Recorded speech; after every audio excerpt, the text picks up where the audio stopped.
오늘의 말씀은 구약성경 열왕기하 10장 28절에서 31절입니다.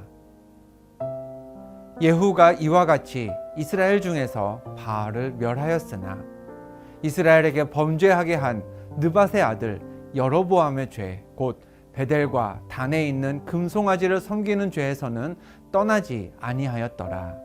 여호와께서 예후에게 이르시되 내가 나 보기에 정직한 일을 행하되 잘 행하여 내 마음에 있는 대로 아합 집에 다 행하였은즉 내 자손이 이스라엘 왕위를 이어 4대를 지내리라 하시니라. 그러나 예후가 전심으로 이스라엘 하나님 여호와의 율법을 지켜 행하지 아니하며 여로보암이 이스라엘에게 범하게 한 그 죄에서 떠나지 아니하였더라. 북이스라엘 왕 요람이 12년 동안 통치한 이후 왕권을 이어받은 인물은 예후였습니다. 그러나 엄밀히 이야기하면 예후는 왕권을 이어받은 게 아니었습니다. 빼앗았다 혹은 되찾았다는 표현이 정확합니다. 요람 수하의 장군이었던 예후가 다른 장군들과 함께 길르앗 라못이라는 곳에 있을 때였습니다. 선지자 엘리사의 젊은 제자 중 한 사람이 예후를 찾아왔습니다.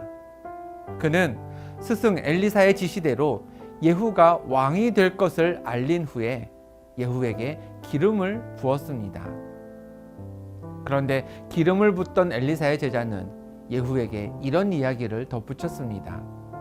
열왕기하 9장 7절입니다. 너는 내 주 아합의 집을 치라. 내가 나의 종 곧 선지자들의 피와 여호와의 종들의 피를 이세벨에게 갚아주리라. 하나님이 아합의 후손인 전임 왕 요람을 패하고 왕족이 아닌 새로운 인물 예후를 이스라엘의 왕으로 세우신 데에는 이유가 있었습니다. 이스라엘 왕으로서 우상을 섬기고 하나님의 선지자들을 박해했던 아합과 이세벨의 핏값을 치르게 하기 위함이었습니다. 그 일에 선택받은 사람 예후는 기름 부음을 받은 후 왕이 머물던 이스라엘로 향해 가서 요람 왕을 살해했습니다. 당시에 남유다의 왕 아하시야가 아람 민족과 치를 전쟁을 위해 북이스라엘과 연합 전선을 구축하려고 요람과 같이 있었는데요. 예후는 남유다 왕 아하시야마저 죽였습니다.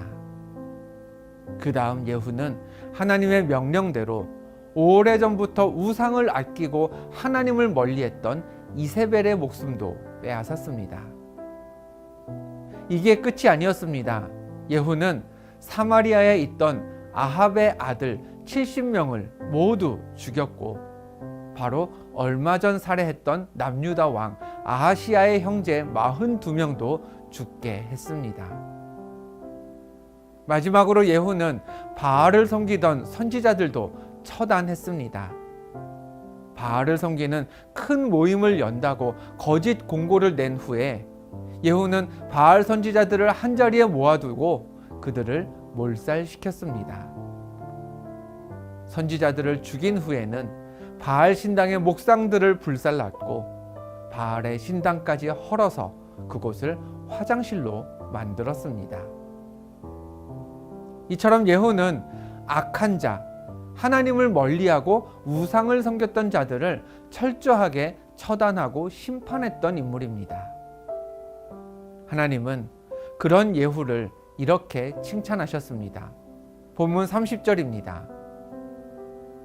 여호와께서 예후에게 이르시되 내가 나 보기에 정직한 일을 행하되 잘 행하여 내 마음에 있는 대로 아합 집에 다 행하였은즉 내 자손이 이스라엘 왕위를 이어 4대를 지내리라 하시니. 예후는 적어도 하나님이 아합 가문에 행하라고 하셨던 모든 징계를 빠짐없이 집행했습니다. 그래서 하나님은 예후의 자손들이 이스라엘 왕위를 4대 동안 이어갈 것이라 말씀하셨습니다. 그런데 본문에는 예후에 대한 칭찬만 기록되어 있는 게 아닙니다. 본문 31절입니다. 그러나 예후가 전심으로 이스라엘 하나님 여호와의 율법을 지켜 행하지 아니하며 여로보암이 이스라엘에게 범하게 한 그 죄에서 떠나지 아니하였더라. 바로 앞절에서 하나님은 예후를 칭찬하셨지만 예후는 칭찬만 받기에는 뭔가 부족했습니다. 하나님 뜻에 따라 아합과 이세벨의 가문을 멸하는 일은 성공했지만 북이스라엘의 초대 왕 여로보암이 이스라엘에게 범하게 했던 죄에서는 떠나지 않았던 것이죠. 그럼 여로보암이 이스라엘에게 범하게 했던 그 죄가 무엇일까요? 본문 29절에 이렇게 기록되어 있습니다. 이스라엘에게 범죄하게 한 느밧의 아들 여로보암의 죄, 곧 베델과 단에 있는 금송아지를 섬기는 죄에서는 떠나지 아니하였더라. 북이스라엘의 첫 왕이었던 여로보암 시대에 하나님을 예배하는 성전은 딱 한 곳, 예루살렘에만 있었습니다. 예루살렘은 남유다의 영토였기에 북이스라엘 사람들이 하나님을 예배하기 위해서는 남유다로 내려가서 예루살렘에 가는 것 외에 방법이 없었습니다. 그래서 여로보암은 백성들이 남유다로 가는 걸 막으려고 자신들의 영토 중 베델과 단 두 곳에 금송아지를 세웠습니다.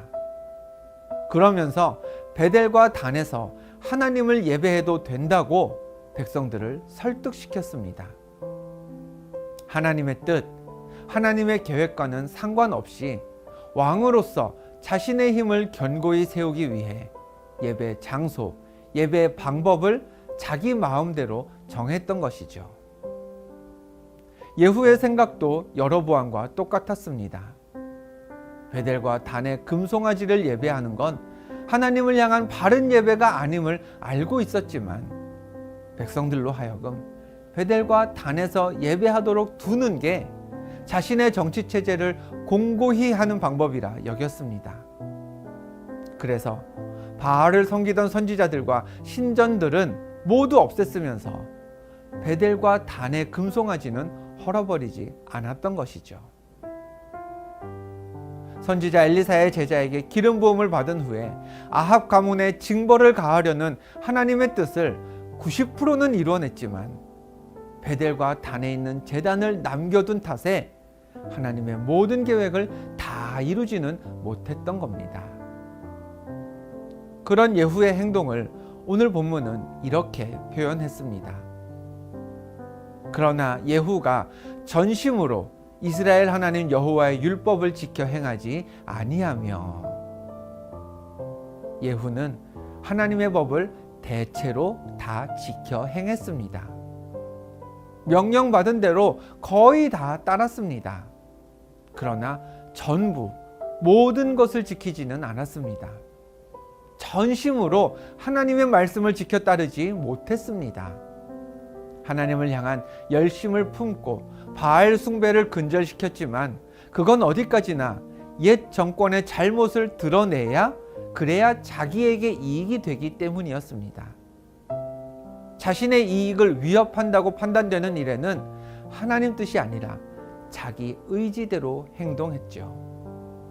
하나님은 베델과 단의 금송아지까지 없애기를 원하셨지만 예후는 없애지 않았던 것입니다. 오늘 우리들의 믿음, 우리의 신앙을 돌아봅니다. 우리는 지금 하나님을 전심으로 따르는 그런 자녀로 살고 있습니까? 아니면 대체로 거의 다 따르는 정도까지만 하나님 자녀로 살고 있습니까?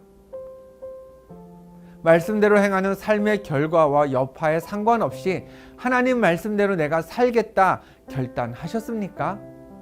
아니면 말씀대로 살았을 때 그 결과가 어떨지를 내가 판단해서 유익하게 여겨지면 따르고 해가 있을 것 같으면 버리는 그런 단계에 머물러 계십니까? 우리가 마시는 물이 누구나 언제나 마실 수 있는 물이 되기 위해서는 한 가지 조건이 붙습니다. 물에 아무것도 들어가서는 안 된다는 겁니다. 물에 소금이 크게 한 줌 들어갈 필요도 없습니다. 한 꼬집만 들어가도 그 물은 식수로 적절하지 않습니다. 설탕이나 고춧가루도 마찬가지입니다. 국자로 한 국자 퍼서 넣는 게 아니라 티스푼 하나만큼만 넣어도 맛을 보나 색깔을 보나 그 물은 식수로 사용될 수 없습니다. 우리는 아무것도 들어가지 않은 100% 순수한 물만 물이라 부릅니다. 마찬가지입니다. 순종은 100% 따를 수 있어야 순종입니다. 하나님 마음에 합한 삶은 다른 무엇이 첨가되면 안 됩니다. 불순물이 많이 들어가면 안 되고 적게 들어가면 괜찮은가요? 그렇지 않습니다. 아무것도 섞이지 않고 하나님의 말씀만으로 가득한 삶이 하나님 마음에 합한 삶일 수 있습니다. 오늘은 이렇게 기도하겠습니다. 하나님, 예후는 전심으로 하나님 말씀을 지키지 못했습니다. 하나님 뜻에 자신의 생각을 섞었습니다. 우리는 우리 생각을 하나님 말씀에 섞지 않고 하나님 마음에 합한 삶을 전심으로 살아내게 하옵소서. 대체로 하나님 뜻대로 행하며 칭찬까지는 받았으나 전심으로 하나님 편에 서지 못했던 예후를 기억하며 100% 하나님의 말씀으로 삶의 기준을 세우실 수 있기를 주님의 이름으로 축복합니다. 기도하겠습니다. 하나님, 예후는 하나님께 칭찬받았습니다. 그러나 전심으로 100% 하나님을 따르지 못했습니다. 하나님 말씀에 자기 생각을 섞었습니다. 우리들 예후처럼 우리 기준으로 하나님의 말씀을 왜곡하지 않고 전심으로 하나님 뜻과 생각을 따르며 살게 하옵소서. 예수 그리스도의 이름으로 기도합니다. 아멘.